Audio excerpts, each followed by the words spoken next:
Saudações tricolores, eu sou o Fio, seu canal Gol de Barriga, e amanhã tem clássico importante demais para o Fluminense contra o Vasco e Fluminense contra seu ex-técnico Fernando Diniz também, tá? Mas isso é assunto para amanhã. A gente vai falar no vídeo de hoje sobre Copa do Brasil, quem o Fluminense pode pegar, definido os times que passaram para as oitavas de final. Vamos falar sobre a volta de Germancano e falaremos sobre os ingressos para o clássico de amanhã, tá? Então vamos rodar a vinheta e começar essa brincadeira nessa sexta-feira.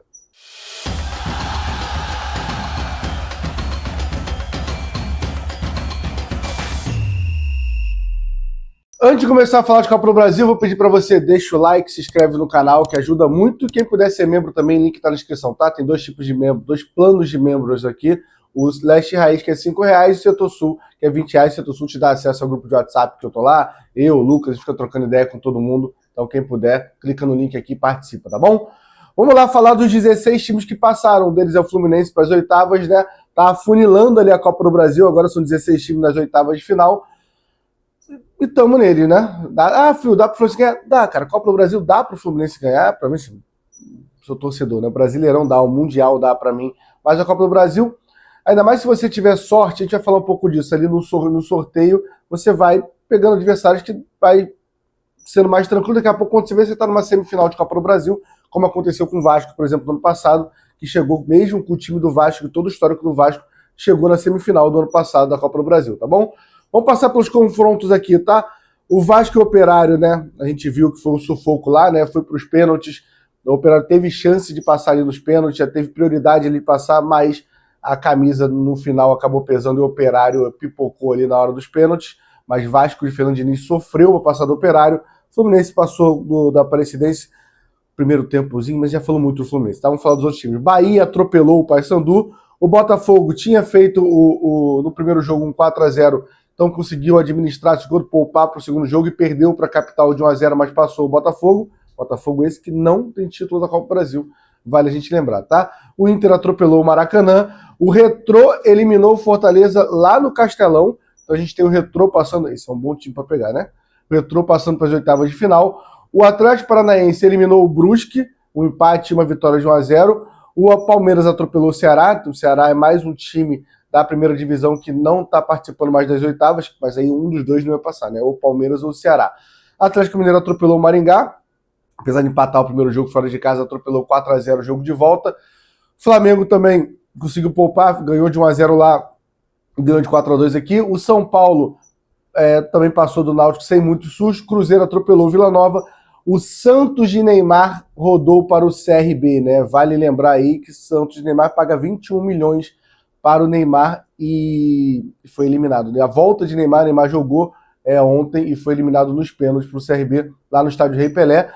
O Corinthians passou pelo Novo Horizontino, o Red Bull Bragantino deu uma goleada de 6-0 no Criciúma e atropelou ali e passou para as oitavas. E o Grêmio que perdeu o primeiro jogo para o CSA fora de casa e na arena do Grêmio empatou em 0-0 e Grêmio mais um time eliminado, tá? Então esses foram os times que passaram para as oitavas, né? 12 times da Série A, 2 times da Série B e 2 times da Série C, né? Times da Série A que não estão nas oitavas de final. Ceará, Mirassol, Fortaleza, Vitória, Grêmio, Juventude, Sport e Santos, né? Vamos lá, os times da primeira divisão vocês sabem quais são, né? O da Série B, o Atlético Paranaense e CRB, e da Série C, o CSA e Retrô. Eu fiz uma ordem de times que eu quero que o Fluminense pegue, né? Vale lembrar que a gente ainda não está definindo a data do sorteio, né? CBF vai definir faltando 3 dias, tá? Mas os jogos serão da data do dia 30/7 e 6/8, né? Com alguma variação, às vezes o jogo é quarta, outra é quinta. Então é logo após o Mundial a gente vai ter essas oitavas de final da Copa do Brasil, mas não sabemos ainda a data do sorteio. Não teremos divisão em 2 potes, então todo mundo pode pegar todo mundo. Então dá para ter clássico, pode ter Fla-Flu, pode ter CRB e CSA. Não tem definição de pote, são 16 times num pote só, e aí a gente vai para o sorteio, tá? Coloquei a minha ordem aqui, tá? E aí eu vou pedir para você, comente aqui embaixo a ordem dos times que você prefere pegar, que na época do sorteio a gente vai aqui conferir, tá bom? Primeiro time que eu quero pegar é o Retrô, acho que todo mundo aqui, né? É o time que tá na terceira divisão, e assim como o CSA também tá, mas o CSA tem mais camisa, mais torcida, mais pressão do que o Retrô. Então Retrô, CSA, CRB, Atlético Paranaense. Essa é a minha ordem, por enquanto. Red Bull Bragantino, Vasco, Bahia, Atlético Mineiro, São Paulo, Inter, Corinthians, Cruzeiro, Botafogo, Flamengo e Palmeiras. Essa é a minha ordem de times, né? Do primeiro que eu prefiro pegar e do último o que eu não quero enfrentar, né? Só vai lembrar que o Fluminense ganhou 3 milhões e 600 por chegar às oitavas da Copa do Brasil e passando para as quartas ganha mais 4 milhões e 700 mil. É importante, né? E acumulando dinheiro na Copa do Brasil, tem toda essa Copa do Brasil, paga muito, paga mais que o Brasileirão, é uma grande mentira isso. Ela paga muito para quem for campeão ou quem chegar na final também, o segundo colocado ali também recebe muito dinheiro. De resto, é um dinheiro muito bom, mas não é o campeonato que mais paga no Brasil, tudo isso, eu acho que é uma grande loucura que a gente entrou em cima disso, tá? Falando em loucura, estamos vivendo com o Everaldo no ataque sozinho, nosso único centroavante. Às vezes entrava o Renato Augusto. O Renato Augusto aposentou, entrou o Paulo Baia. Então o Germancano tem que voltar, é disso que a gente vai falar no próximo assunto. Vamos lá, cara. Germancano postou um vídeo correndo no entorno do gramado ali no CT Carlos Castilho e o torcedor do Fluminense ficou empolgado porque, cara, é o nosso ídolo e a gente tá sem centroavante. A gente só tá com o Everaldo, que tem até feito, sendo bem justo aqui, os últimos 2 jogos foi super ok, não achei que fez uma atuação, mas contra adversários muito fracos também. E assim, ele não aguenta jogar o jogo todo, e quando ele entra na reta final, a gente não tem nenhum moleque da base. O moleque da base seria, na teoria, o Cauê Elias, que foi vendido até por um bom valor. Não vou aqui ser hipócrita falar que foi 2 mariolas, porque não foi, na minha opinião. E o outro seria o Kelvin, que não acho que seria também a solução, mas também está machucado. Então entrou o Paulo Baia, né? E vou parar de falar de Renato Augusto, que não é mais jogador do Fluminense. Entrou o Paulo Baia de centroavante no último jogo. Então é complicado a gente não ter Germancano, e daqui a pouco tem o Mundial, que assim, não é, acho que o foco principal da temporada, mas ninguém quer passar vergonha no Mundial também, tá? E a gente precisa analisar um pouco a volta de Germancano. Como parâmetro, né? O Cano se lesionou contra a Aparecidense, né? No jogo de ida no Maracanã, no dia 29 de abril. A lesão dele é a mesma lesão que o Isaac teve. Então dá pra gente ter um parâmetro. O Isaac demorou 6 semanas para voltar ao gramado. Se a gente pegar essa linha de corte, 6 semanas seria dia 10 de junho. E o Fluminense estreia contra o Borussia no dia 17 de junho, ou seja, uma semana depois. Então o Germancano teria 7 semanas desde o começo ali da contusão dele. Claro que cada metabolismo é cada lesão é uma, a gente está fazendo aqui só um parâmetro.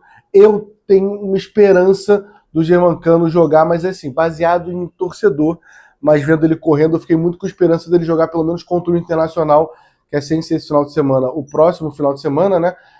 Sem ser amanhã, no outro, sábado ou domingo o jogo. Contra o Internacional lá no Beira-Rio, dizem por aí que ele gosta do Beira-Rio, de fazer gol lá, e para mim, para já viajar com o jogo, né? Não acho fácil, mas é a minha esperança que eu tenho como torcedor, né?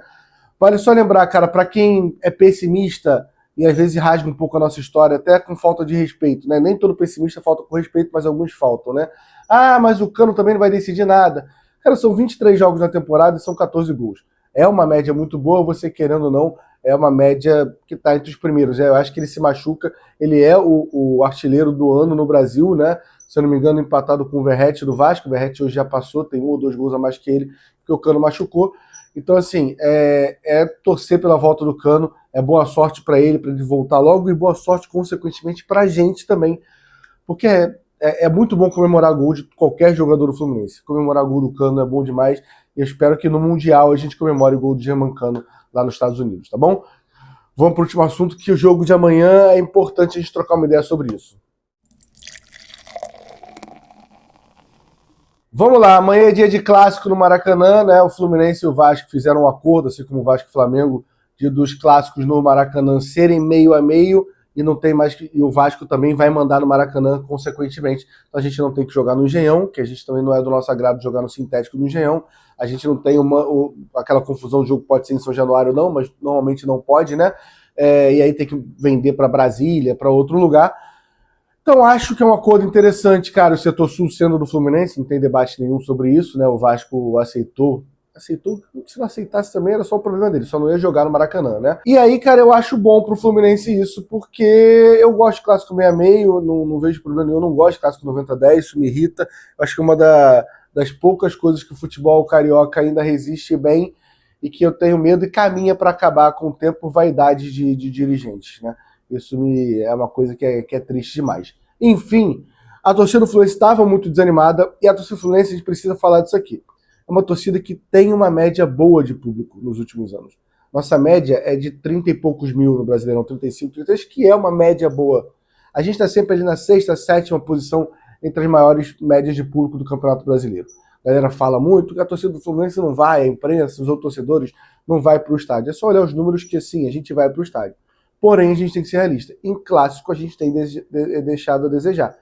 A torcida do Fluminense não tem comparecido em clássicos. E aqui eu não vou entrar no mérito, às vezes é medo, às vezes tem medo de violência, e realmente mais violento. Eu talvez não acho tão violento, porque desde criança sou acostumado aí, seja com meu pai, depois comecei sozinho, então eu estou acostumado aí. Mas que realmente tem um perigo da violência, tem, a gente não vai ser hipócrita aqui de falar que não tem.